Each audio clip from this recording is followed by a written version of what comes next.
Good morning વિદ્યાર્થી મિત્રો. આપણે લાસ્ટ લેક્ચરની અંદર chapter number 2 force and motion એટલે કે બળ અને ગતિ એ ચેપ્ટર જે છે કમ્પ્લીટ કર્યું, જેમાં એમાં આવતી થિયરી અને એક્ઝામ્પલ બંને કમ્પ્લીટ કર્યા. હું તમને આજે બીજા થોડાક એક્ઝામ્પલ આપીશ, તો એ તમે તમારી જાતે એને ગણવાનો પ્રયત્ન કરજો.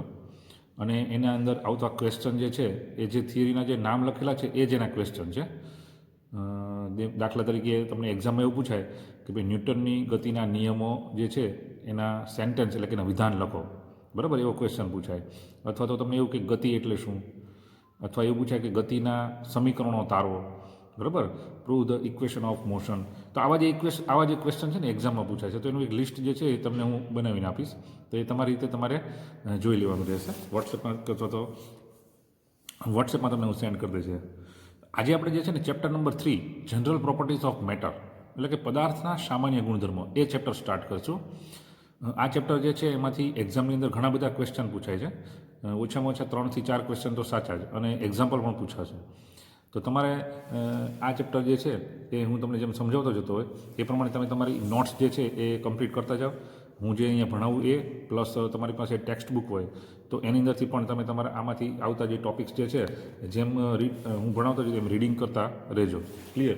પહેલું ને બીજું ચેપ્ટર જે છે તો એમાંથી પણ તમારે 2 ચેપ્ટર કમ્પ્લીટ તૈયાર કરી નાખો. એમાં આવતા બધા જ પોર્શન જે છે એ જેટલા બને એટલા ઝડપથી તૈયાર કરી નાખો. ઓછામાં ઓછું 2 થી 3 વાર એને લખી નાખો એટલે તમારે એ તૈયાર થઈ જાય.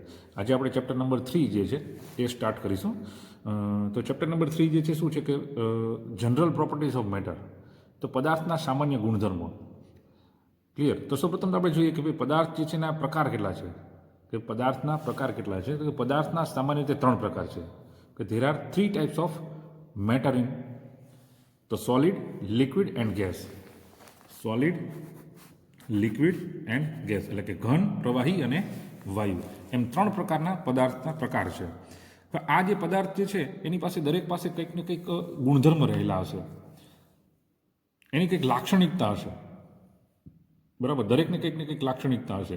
દાખલા તરીકે ઘન પદાર્થ જે છે તો આપણે જોઈએ કે ઘન પદાર્થ જે છે તો એની પાસે શું છે કે ચોક્કસ આકાર હશે, એની પાસે એને કંઈક આકાર છે, બરાબર. પ્રવાહી પદાર્થને કોઈ આકાર હોતો નથી, વાયુ પદાર્થનો આકાર હોતો જ નથી. ક્લિયર? તો આવી રીતે આ એક મેં તમને એક લાક્ષણિકતા અથવા તેને એક ગુણધર્મ એનો મેં કીધો. આવા ઘણા બધા ગુણધર્મ પદાર્થ પાસે રહેલા છે, પરંતુ આપણે અહીંયા એવા ગુણધર્મનો અભ્યાસ કરવાનો છે કે જે વિશિષ્ટ છે. ક્લિયર? કે જે વિશિષ્ટ ગુણધર્મો છે તે એવા ગુણધર્મોનો આપણે અભ્યાસ કરવાનો છે. દાખલા તરીકે ઘન પદાર્થ છે ને એટલે કે સોલિડ મટીરિયલ છે ને એની પાસે એક વિશિષ્ટ ગુણધર્મ અથવા તો એક કેરેક્ટરિસ્ટિક અથવા તો લાક્ષણિકતા રહેલી છે. એને નામ આપેલું છે સ્થિતિસ્થાપકતા અથવા એને કહેવાય ઇલાસ્ટિસિટી. ક્લિયર? સ્થિતિસ્થાપકતા અથવા તો ઇલાસ્ટિસિટી. તેવી જ રીતે પ્રવાહી પદાર્થ પાસે છે ને પૃષ્ઠતાણ નામનો એક ગુણધર્મ રહેલો છે, સરફેસ ટેન્શન. ક્લિયર? બીજી વસ્તુ છે, ત્રીજો એક પ્રકાર છે પ્રવાહી અને વાયુ માટે, પ્રવાહી અને વાયુ પદાર્થ માટે સ્નિગ્ધતા અથવા તેને કહેવાય વિસ્કોસિટી. ક્લિયર? એટલે આમ આ જ ગુણધર્મ રહેલો છે એવું નથી કહેતો. હું શું કહું છું, આ ગુણધર્મનો આપણે અહીંયા અભ્યાસ કરવાનો છે. આ 3 પ્રકારના ગુણધર્મોનો આપણે અભ્યાસ કરવાનો છે. ઘણા બધા પ્રકારના ગુણધર્મ રહેલા છે પદાર્થ પાસે. ક્લિયર? જેમ કે પ્રવાહી પદાર્થ છે તો એની પાસે એક વહન પામવાનો એટલે તો વહેવાનો, ફ્લો પામવાનો એક ગુણધર્મ રહેલો છે. ક્લિયર? એટલે ઘણા બધા ગુણધર્મ રહેલા છે, પણ એમાંથી આ જે 3 જે છે ને એને આપણે વિશિષ્ટ છે જેનો આપણે અભ્યાસ કરવાનો છે, 1, 2 એન્ડ 3. એટલે આ ચેપ્ટરની અંદર આપણે elasticity, surface tension and viscosity આ 3નો આપણે સ્ટડી કરવાનો છે. ક્લિયર? તો સૌપ્રથમ તો આપણે એક આની પહેલાં પણ મેં તમને જણાવ્યું હતું કે ભાઈ કોઈ પણ પદાર્થ રહેલો છે અથવા તો કોઈ મેટર છે એટલે કે પદાર્થ, તો એ શેનો બનેલો છે અથવા તો એમાંથી એનો સૌથી નાનામાં નાનો પાર્ટ્સ કયો છે અથવા તો એ શેનો બનેલો છે, તો એ જે છે એ મોલેક્યુલ્સનો બનેલો હોય છે. શેનો બનેલો હોય છે? મોલેક્યુલ્સનો અથવા તેને કહેવામાં આવે છે અણુઓ. ક્લિયર? અણુઓનો બનેલો હોય છે. આ અણુઓ શેના બનેલા હોય છે અથવા તો આ મોલેક્યુલ્સ શેના બનેલા હોય છે, તો કે એટમ્સના બનેલા હોય છે અથવા તેને કહેવામાં આવે છે પરમાણુઓ. એ પરમાણુઓના બનેલા હોય છે. ક્લિયર? એટલે કે પદાર્થનો સૌથી નાનામાં નાનો પાર્ટ હોય ને તો આ એટમ્સ છે, તો આ પરમાણુ છે, પદાર્થનો સૌથી નાનામાં નાનો પાર્ટ્સ છે. એનાથી નાનો પાર્ટ્સ શક્ય નથી. એટલે કે કોઈ પણ પદાર્થનો સૌથી નાનામાં નાનો કણ કયો છે, બરાબર, તો એને કહેવામાં આવે છે પરમાણુ. બરાબર, પરમાણુઓ ભેગા થઈને અણુઓ બનાવે અને અણુઓ ભેગા થઈને પદાર્થ બનાવે. પછી પદાર્થ ગમે તે હોઈ શકે. પદાર્થ પછી ઘન પણ હોઈ શકે, સોલિડ પણ હોય, લિક્વિડ પણ હોય ને ગેસ પણ હોય, કોઈ પણ હોય પદાર્થ. એની સાથે આપણે નિસ્બત નથી. ક્લિયર. પણ એનો સૌથી નાનામાં નાનો પાર્ટ હોય ને તો એ કયો છે? પરમાણુ છે. આ પરમાણુ જે છે ને શેના બનેલા હોય છે? તો કે પરમાણુ જે છે ને એ 3: પ્રોટોન, ન્યુટ્રોન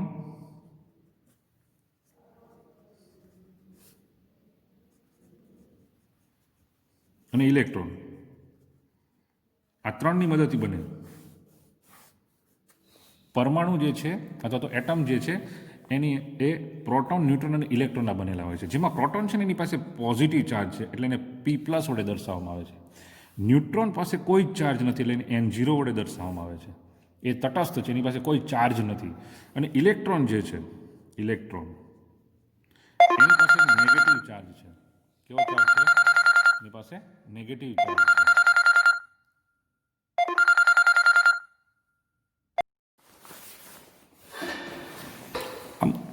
પ્રોટોન, ન્યુટ્રોન અને ઇલેક્ટ્રોન એની મદદથી શું બને છે? એટમ્સ બને છે. તો આપણે આ જે લાક્ષણિકતા ભણવાની છે, આ 3 ઇલાસ્ટિસિટી, સરફેસ ટેન્શન અને વિસ્કોસિટી. ક્લિયર. આ 3 જે લાક્ષણિકતા ભણવાની છે ને એ અણુવાદના આધારે એટલે કે અણુઓને આધારે ભણવાની છે. કોના આધારે ભણવાની છે?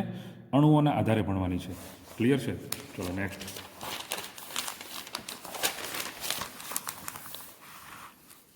હવે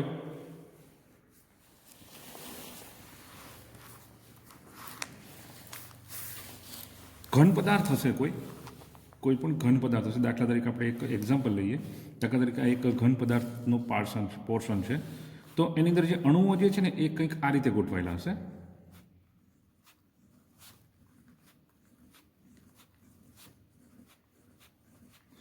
તો કોઈ સોલિડ મટીરિયલ હતો તો ઘન પદાર્થ હશે, બરાબર. તો એની અંદર અણુઓ જે છે ને એકદમ સુવ્યવસ્થિત રીતે, બરાબર, એની એરેન્જમેન્ટ છે ચોક્કસ અરેન્જમેન્ટ હશે. 2 મોલેક્યુલ્સ વચ્ચે કોઈ સ્પેસ હશે નહીં. ક્લિયર. 2 મોલેક્યુલ્સ વચ્ચે કોઈ સ્પેસ હશે નહીં. એના કારણે એનો જે શેપ છે અથવા તો એનો આકાર જે છે એ તમને ચોક્કસ આકાર મળશે તમને એનો. ક્લિયર. એના કારણે એનું તમને વોલ્યુમ એટલે કે એનું કદ જે છે ને એ પણ તમને ચોક્કસ મળશે. એનો તમને આકાર ચોક્કસ મળશે અને એનું તમને કદ પણ ચોક્કસ મળશે. ક્લિયર. એવી જ રીતે જો કોઈ લિક્વિડ હશે મટીરિયલ, કોઈ લિક્વિડ મટીરિયલ હશે એટલે કે પ્રવાહી પદાર્થ હશે, તો એમાં 2 અણુઓ વચ્ચે કંઈક વધારે જગ્યા રહેલી હશે અને અણુઓ આ રીતે અવ્યવસ્થિત રીતે ગોઠવાયેલા હશે. 2 અણુઓ વચ્ચે અહીંયા જે સ્પેસ છે 2 અણુઓ વચ્ચે એ લગભગ નહિવત હશે. જ્યારે લિક્વિડ મટીરિયલની અંદર મોલેક્યુલ્સ જે છે એ છૂટાછવાયા, એમની વચ્ચેની સ્પેસ જે છે એ થોડીક વધારે રહેલી છે. એના કારણે છે ને આ પ્રવાહી પદાર્થને કોઈ ચોક્કસ આકાર મળતો નથી, બરાબર. એને ચોક્કસ કદ હોય છે,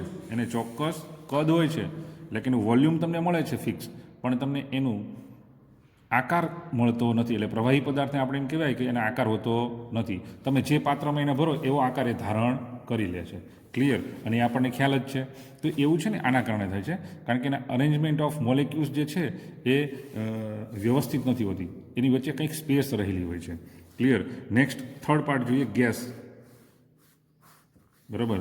તો ગેસની અંદર અણુઓ જે છે ખૂબ જ છૂટાછવાયા ગોઠવાયેલા હોય છે. ક્લિયર. વાયુ પદાર્થની અંદર જો તમે વાત કરો તો એની અંદર અણુઓ જે છે ખૂબ જ છૂટાછવાયા ગોઠવાયેલા હોય છે અને માટે એને કોઈ ચોક્કસ આકાર અથવા ચોક્કસ શેપ હોતો નથી. અને એ જ રીતે એને ચોક્કસ કદ પણ હોતું નથી. બેમાંથી કંઈ એને હોતું નથી, બરાબર. જેટલી સ્પેસ મળે એટલી સ્પેસમાં વાયુ પદાર્થ જે છે ને એ ફેલાઈ જાય છે અને એટલી સ્પેસમાં એ ફેલાઈ જાય છે. ક્લિયર. એટલે વાયુ પદાર્થ જે છે એને ચોક્કસ આકાર પણ નથી હોતો અને ચોક્કસ કદ પણ હોતું નથી. ક્લિયર. તો આ ખાસ ધ્યાનમાં રાખવાનું. આ જે છે મોલેક્યુલ્સના આધારે આપણે સ્ટડી કરવાનો છે. તો આપણે સૌપ્રથમ જે છે ને સરફેસ ટેન્શન જે છે, ક્લિયર, સરફેસ ટેન્શન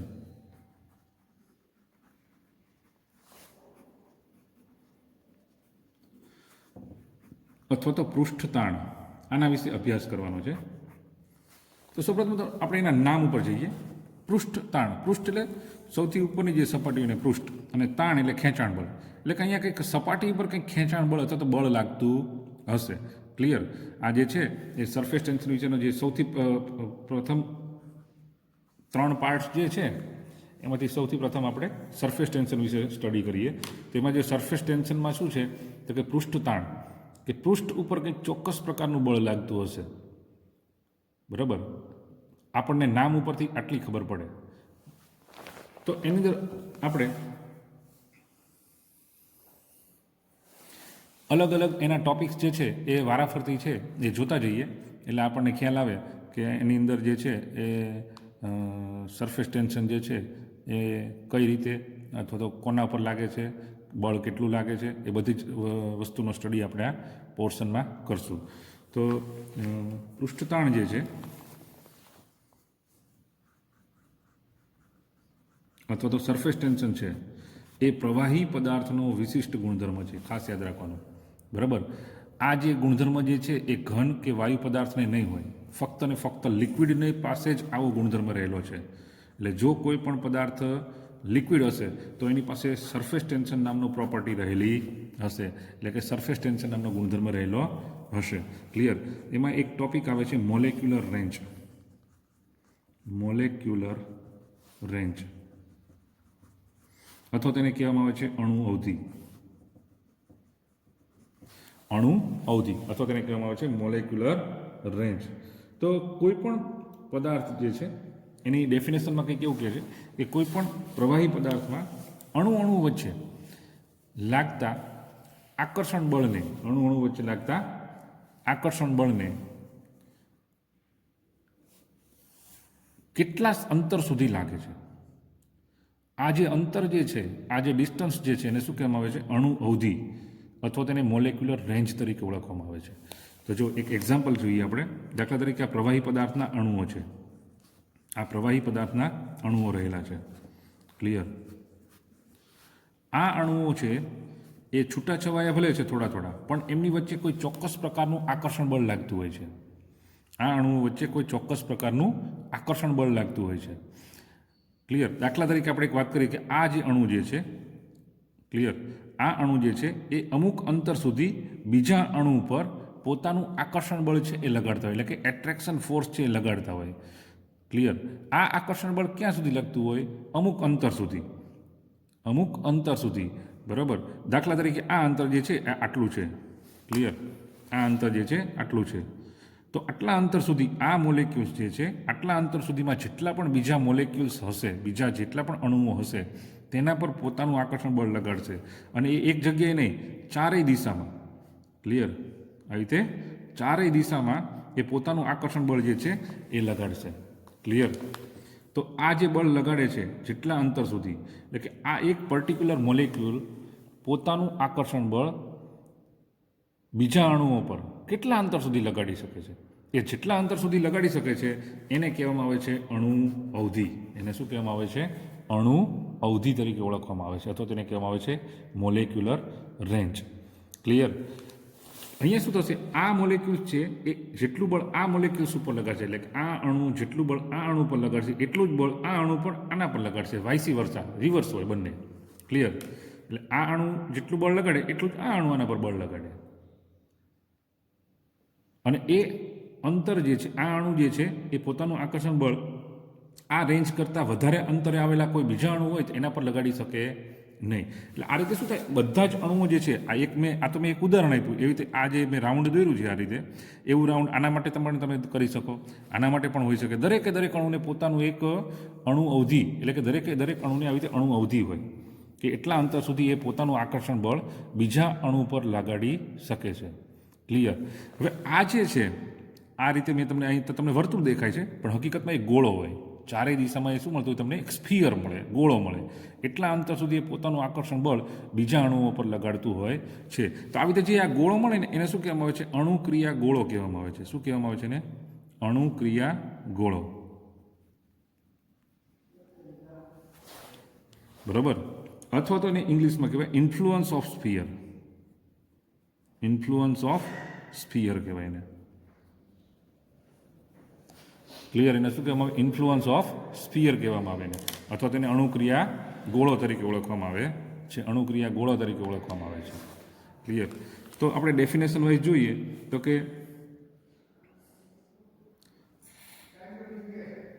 કોઈ પણ પદાર્થમાં અણુ પોતાનું આકર્ષણ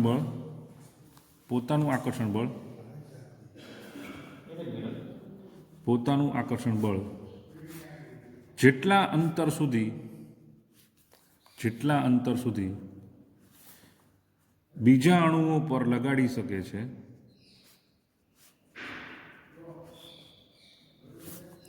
તે અંતરને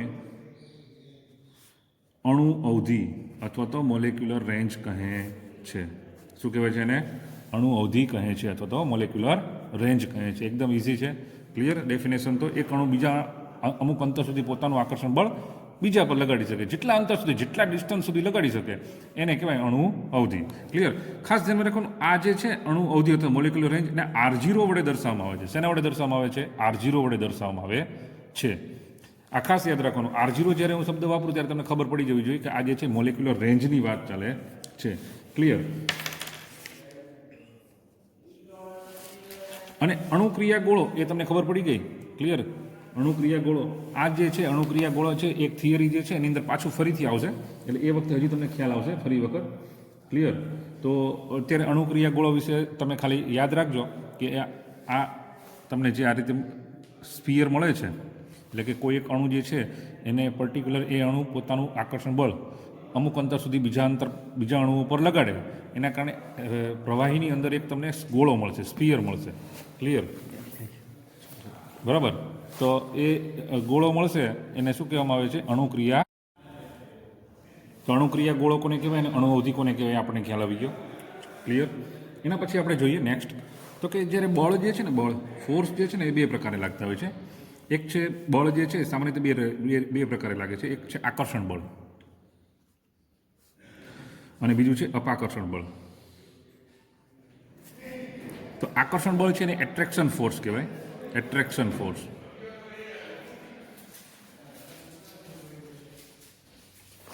ક્લિયર. અને જે અપાકર્ષણ બળ છે એને રિપલ્સિવ ફોર્સ કહેવાય. એટલે કે બળ જે છે ને બે પ્રકાર પડે છે, કાં તો આકર્ષણ બળ લાગે ને કાં તો અપાકર્ષણ બળ લાગે. ક્લિયર. તો આકર્ષણ બળ જે છે એના જ તે આપણે અત્યારે આ આકર્ષણ બળ જે છે એના જ તે બે પ્રકાર પડે છે. આપણા સરફેસ ટેન્શનને સમજવા માટે અથવા તો અહીંયા જે લાગતા જે બળ છે એના પ્રકારની અંદર આકર્ષણ બળના જ બીજા બે પ્રકાર પડે છે. તો એ કયા પ્રકાર પડે છે અને એ મોસ્ટ આઈએમપી ડેફિનેશન રહેશે તમારા માટે. ક્લિયર. તો એનું સૌપ્રથમ જે છે એ આવે છે સહશક્તિ બળ. સહશક્તિ બળ અથવા તેને કહેવાય કોહેસિવ ફોર્સ. ક્લિયર. તો કોહેસિવ ફોર્સ અથવા તો સહશક્તિ બળ કોને કહેવાય? તો કે જો કોઈ એક જ પ્રકારના પદાર્થના અણુઓ વચ્ચે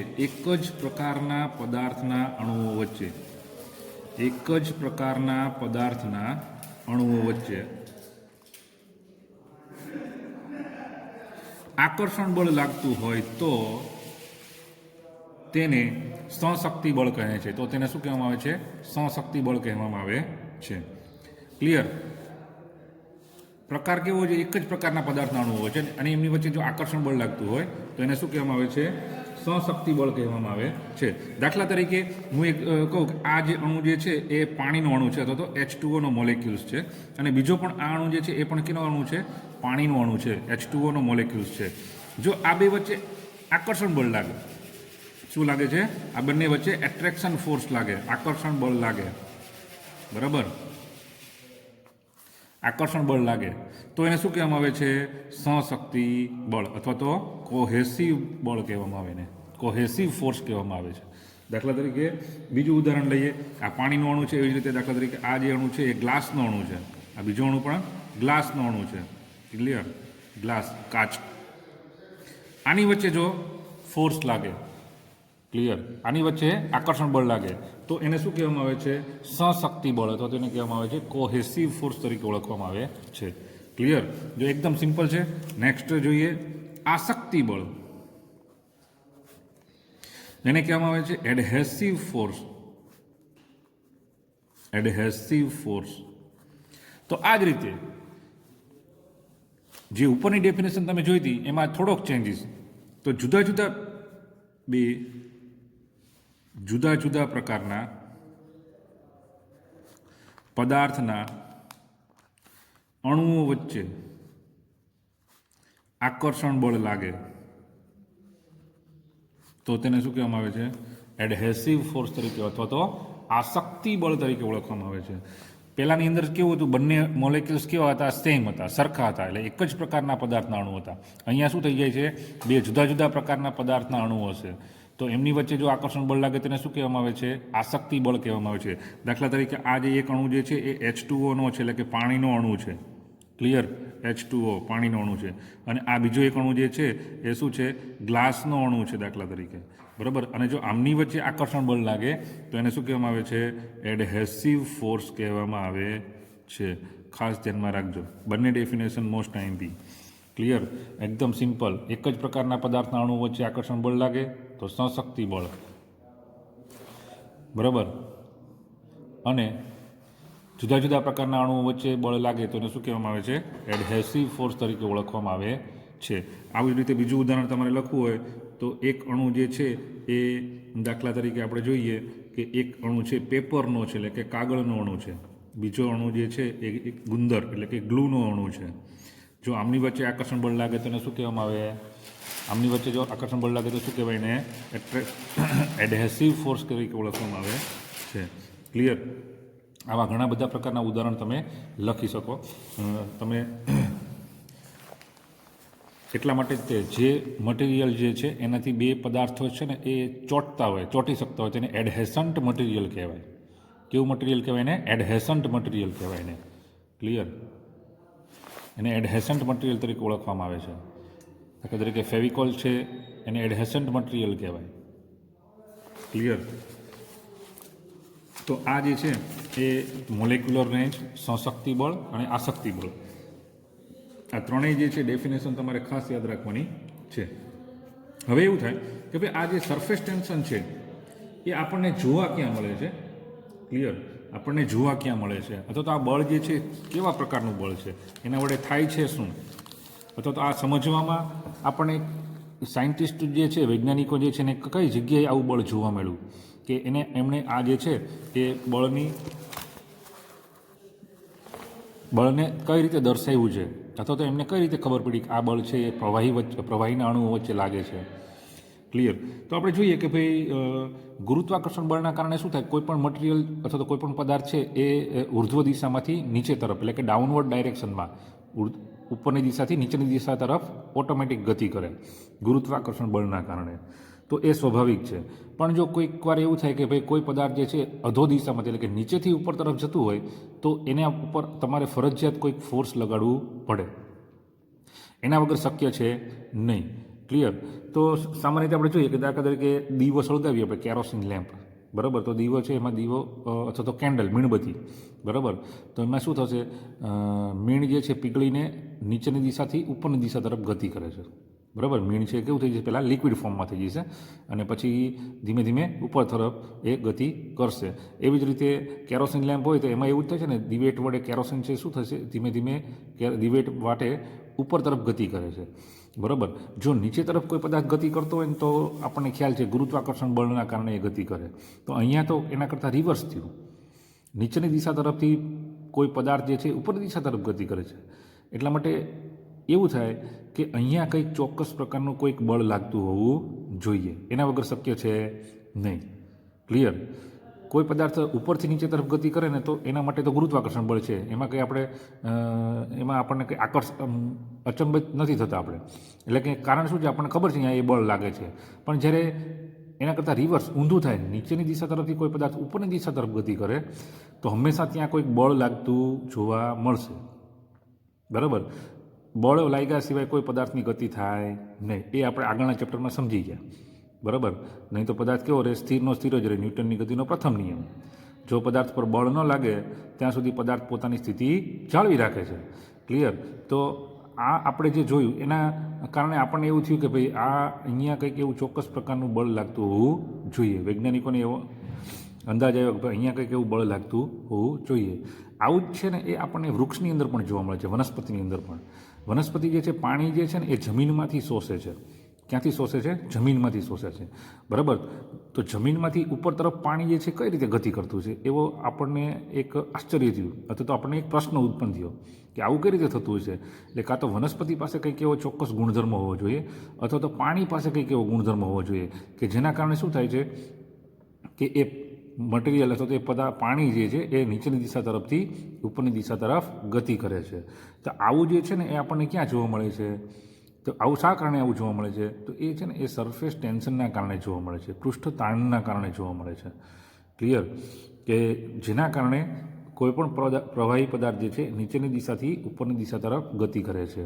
આવા ઘણા બધા ઉદાહરણ છે, જેમ કે એકદમ પાતળી નાની સોય અથવા તો બ્લેડ, બરાબર, એ તમે પાણી પર ધીમેથી મૂકશો તો એ જે છે એ પાણી પર તરે છે, ડૂબતી નથી. ક્લિયર? પાંદડા જે છે વનસ્પતિના એકદમ સુકાઈ ગયેલા પાંદડા પાણીના હોય તો એ પાણી પર તરે છે, ડૂબતા નથી. ક્લિયર? તો આવા ઘણા બધા ઉદાહરણો જે છે એ આપણી આસપાસ આપણને જોવા મળે છે. એ જ રીતે કોઈ પણ પ્રવાહી જે છે એનું ડ્રોપ્સ, એનું ટીપું છે એ હંમેશા કેવું જોવા મળે છે? ગોળાકાર જોવા મળે છે. એનો આકાર કેવો જોવા મળે છે? ગોળાકાર જોવા મળે છે. બીજો કોઈ આકાર જોવા મળતો નથી. તો આ બધા જે છે ને ઉદાહરણ છે, પૃષ્ઠતાણના ઉદાહરણો છે. ક્લિયર? તો એ ઉદાહરણો પણ તમને ખ્યાલ હોવા જોઈએ. ક્લિયર? કે જેનાથી આપણે જે છે એ આ પૃષ્ઠતાણ જે છે એને તમને એવું પૂછે કે ભાઈ એનું એક્સપ્લેનેશન કરો તો તમે એના ઉદાહરણો જે છે તમને જણાવો. તો આવા ઘણા બધા ઉદાહરણો જે છે તમે સામાન્ય રીતે રોજબરોજના જીવનમાં પણ આપણે જોઈતા હોઈએ છીએ, બરાબર. ક્લિયર? તો હવે નેક્સ્ટ ટાઈમ જે છે આના પછીની જે થિયરી આવશે એ આપણે સ્ટાર્ટ કરીશું. ત્યાં સુધી આ 2-3 ડેફિનેશન અને સરફેસ ટેન્શનના એક્ઝામ્પલ જે છે એ તૈયાર કરી નાખજો. Okay, thank you.